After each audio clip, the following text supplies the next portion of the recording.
Dear President Zelensky, distinguished guests, ladies and gentlemen, we met in Kiev a year ago to voice our strong support to the sovereignty and territorial integrity of Ukraine within its internationally recognized borders, including Crimea. The Crimea platform was established with an understanding that the international order only works when it is based on rules, inviolability of borders, non-use of force, non-interference in internal affairs, respect for human rights and economic development. Few imagined that all of this would be shattered. For over six months now, we have been living in a world without rules.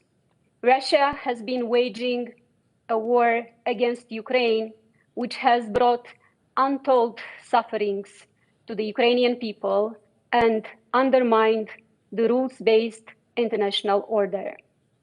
I saw Kiev and its suburbs before the war and now, Bucha, Irpin, Borodyanka. Ukrainian civilians killed, Ukrainian cities and towns leveled by shelling.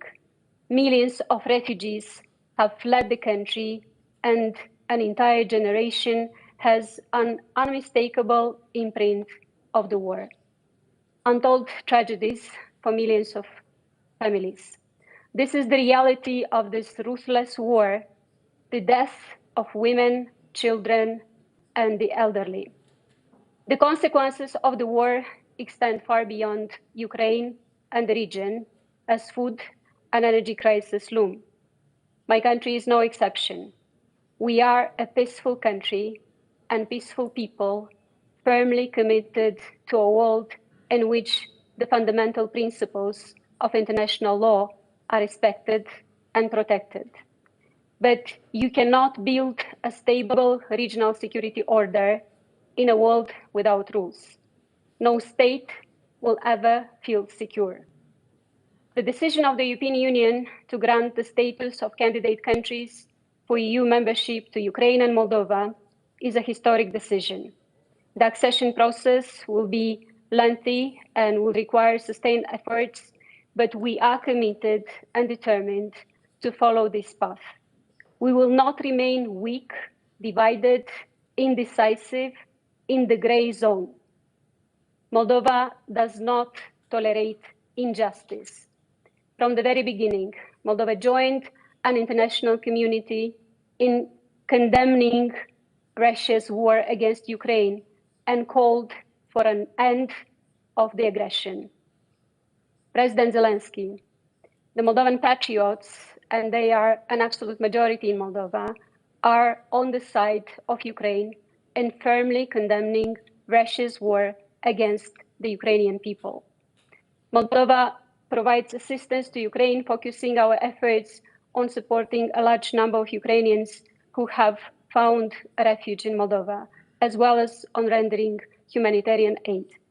My country is firmly committed to continue providing international protection for Ukrainians who are seeking refuge in our country.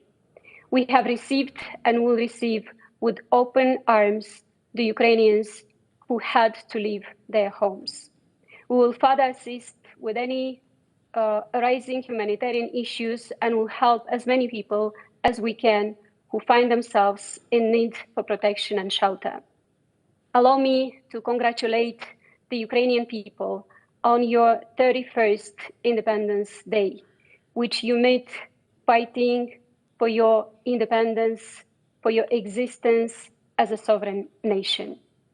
Moldova reiterates once again its unwavering support for the independence, sovereignty, and territorial integrity of Ukraine within its internationally recognized borders, including Crimea. Ukraine protects us today. Ukraine protects the free world. Slava Ukraini!